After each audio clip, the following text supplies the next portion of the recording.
சொர்க்கத்தில் இடம் கிடைக்குன்னு நினச்சிடாத. உன்னை ஏன் நீ பார்த்துக்கல?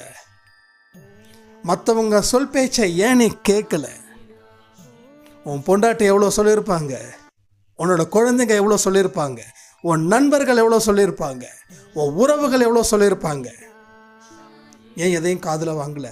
சொன்னதெல்லாம் இப்போ யாருன்னு தெரியுதா? உறவுகள் மூலமாக இதை செய்யாதன்னு சொன்னது அந்த கடவுள்.